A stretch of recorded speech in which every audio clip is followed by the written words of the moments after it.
Olá! Olá! Hoje nós vamos falar de O Filho Eterno, do Cristóvão Tesa, ou Tesa, deve ser Tesa, né? Eu nunca sei, a gente é nordestino, vamos falar Tesa.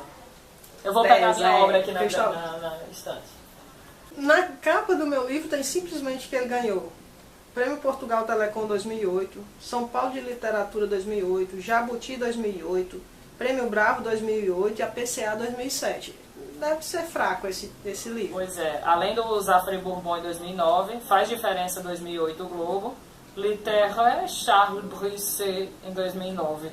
E assim, foi o cara que não deu 4 estrelas pra ele. Por quê? Não, vamos falar disso no final. Tá. É uma história que é biográfica, apesar deles dizer assim, não é tão biográfica assim, mas não tem como não ser, né? Vai contar a história da relação de um pai com seu filho com síndrome de Down, desde o momento em que foi diagnosticado na gravidez, né? Até o menino ficar maiorzinho. Todo o sentimento que permeia o pai, da descoberta que não vai ter o filho perfeito que ele sonhava. Que todos nós sonhamos, né? Que todos nós sonhamos. E como ele lida com isso, e de uma forma muito sincera, e por isso muitas vezes chocante. Sim. Então, assim, a história se passa, como a Aninha falou, isso, né? Isso tudo, desde que o menino nasce, né? E ele descobre, aí vai passar todo aquele ritual de aceitação, ou não, né? O momento que o menino é levado a clínicas para ver se ele desenvolve o seu cognitivo, depois ele na escola, e depois a sua convivência dele já jovenzinho, né? Com os outros, e a vergonha que o pai sente dos amigos, de dizer, e a própria evolução do pai enquanto ser humano, né, que ele é um escritor, mas aí ele só faz isso, mas é um escritor sem sucesso, contra capitalismo e, né, aquela coisa toda, não é nem o capitalismo, é o sistema, né, ele não quer se render ao sistema, e aí depois ele acaba se rendendo, porque ele se torna professor universitário, né, e aí ele vai ter horário a cumprir e tudo, e essa relação com o filho, né, então o amadurecimento dele, na verdade a história não é sobre o filho, né, é sobre ele. Não é sobre ele, como ele lida com o filho e com a situação dele financeira e profissional, ainda tendo que cuidar daquele filho que não era o que ele queria. E é bem chocante, gente, porque ele realmente é muito sincero. Ele bota lá assim, por vezes ele desejava que o filho morresse, que era mais fácil para todo mundo. Ele pensou planos mirabolantes, né? Ele disse, todo filho com síndrome de Down tem problema no coração, vai que, né? Esse problema cardíaco faz o menino, né, passar dessa pra milhão. 3 anos, até uns 3 anos e tal, né?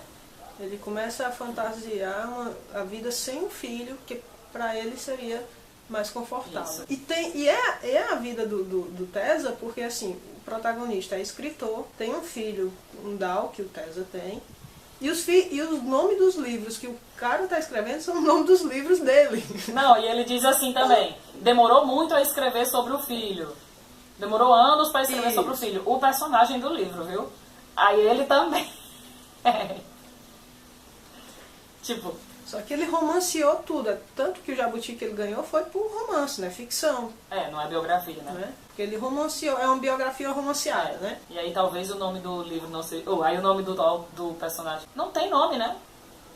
Não tem. É o pai, eu acho. Ele só se refere ao pai. Não tem... Né? É o pai e o filho. Da relação do filho com o futebol também, é uma verdade na vida dele, né? Ele passou a gostar mais de futebol por causa do filho, que o filho gosta muito de futebol. Aí a relação dele vai amadurecendo e ele vai melhorando, né? Vai aceitando melhor a condição do filho e vai entendendo que não é o fim do mundo. O filho não ser o ideal. O Filho Eterno nos remete logo... O título Filho Eterno nos remete logo à ideia de que o filho dele não vai ter aquele desenvolvimento enquanto síndrome de Down, né? Porque alguns têm mesmo, né? Ao ponto de ficar bem independente, trabalhar, estudar e tudo, e não é o caso do filho dele. Pelo que aparenta, pelo menos. O que ele deixa meio transparecer, né? Que ele não tem essa evolução cognitiva como se espera, né? Ele fez vários exercícios com o menino, coisa bem... que hoje não se faz, né? São coisas que hoje não se faz, aquelas clínicas que prometem... uns tratamentos estranhos ali. É porque se passa o quê? Década de 70, isso, era isso que eu ia falar agora. Década de 80, acho que é 80. 80? 80? 70 para 80. Aí tem uns tratamentos um tanto quanto esquisitos, assim, né? Questionáveis hoje em dia, que eu acho que hoje não... Pois é, porque na época ninguém sabia direito que causava doença, que não é doença, né? Era tratado como doença, mas não era uma doença. O grande mérito desse livro é tratar desse assunto, né, de síndrome de Down. Resgatar como era tratado esse assunto da síndrome de Down na década lá de 70, 80, agora a gente está na dúvida. Mas mesmo assim, falar sobre esse assunto, como esse assunto era tratado na época, né, que era tratado com vergonha, tanto que chamavam ainda de mongoloide, né? Ele fala muito essa palavra, né? E a gente hoje lê... E acha meio repulsivo, né? Opa, essa palavra não. Mas era assim que era conhecido como mongoloide, né?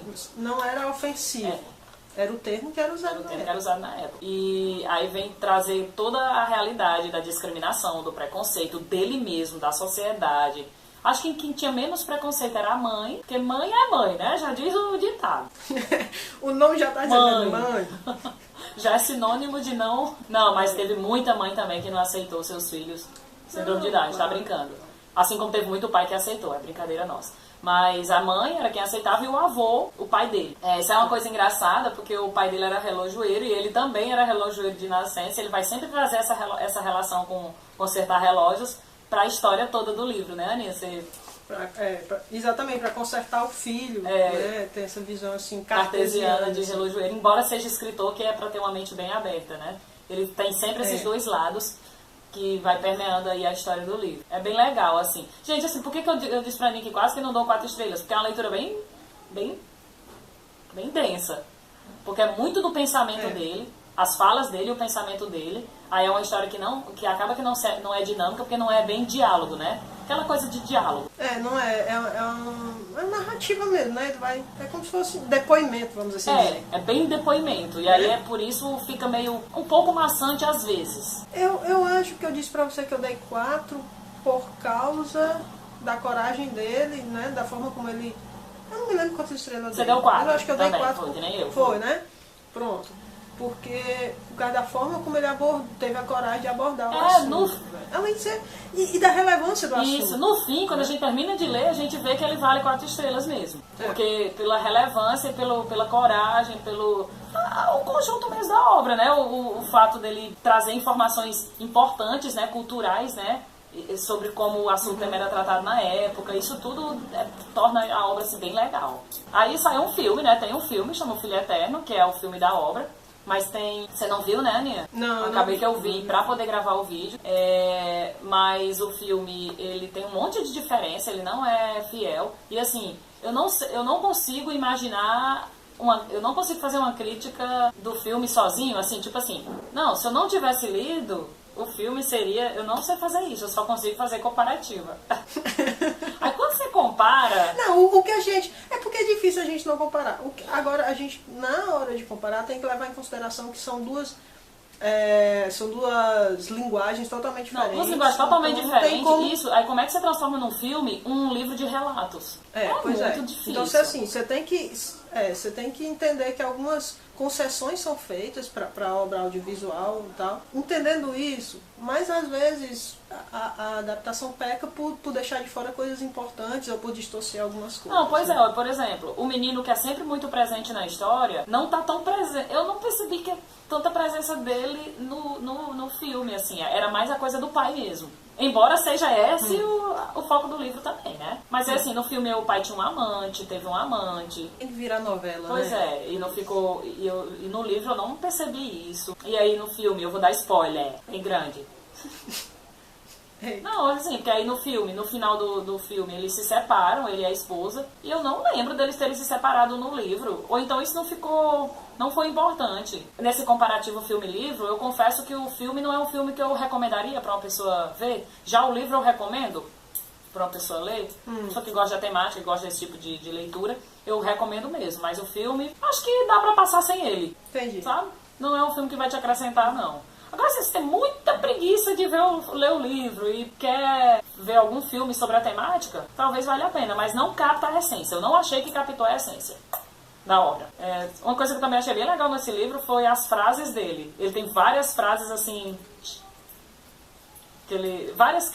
várias sacadas, que eu quero dizer. né? Aí eu destaquei duas aqui. Um é sobre a vergonha, né? Que ele botou assim, a vergonha, lá na página 44, quiser acompanhar.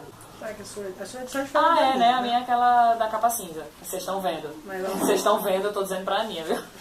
Mas tá aqui, vai, diz aí. A vergonha. A vergonha, ele dirá depois, é uma das mais poderosas máquinas de enquadramento social que existem. O fato para reconhecer a medida da normalidade em cada gesto cotidiano. Não saia da linha, não enlouqueça. E principalmente não passe ridículo. Porque assim, ele não quer andar na linha, ele quer ser bem diferentão, né? E aí Ele já era hipster nessa época. Aí pronto, aí ele tem um filho que o obriga a andar na linha, obriga a estar no esquema certinho, escola e clínica, e também não conta pra ninguém. Eu achei essa frase bem legal. E outra bem legal sobre a síndrome, cadê? Aí ele colocou assim, ó, essa aqui eu também achei bem legal.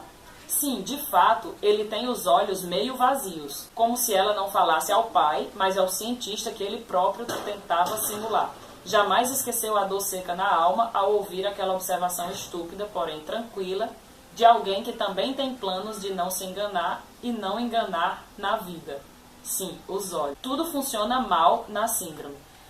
O mundo que ele vê não é o nosso mundo. Ele não vê o horizonte, nem o abstrato e nem o concreto. Então, assim, ele vai dando umas descrições bem legais do que ele imagina o que é ser uma pessoa com síndrome de Down. O tempo todo ele vai fazendo isso. E aí a gente também esqueceu de falar, ele vai fazendo também um ping-pong entre a vida dele no passado, de jovem, e a vida atual, Sim, comparativa aí, né? Sempre buscando lá na juventude. Flashback contando a vida dele, eu acho que é meio assim, ele fica, a minha vida agora é uma merda. Antes é que era bom, que eu tinha liberdade. Antes era que era legal, entendeu?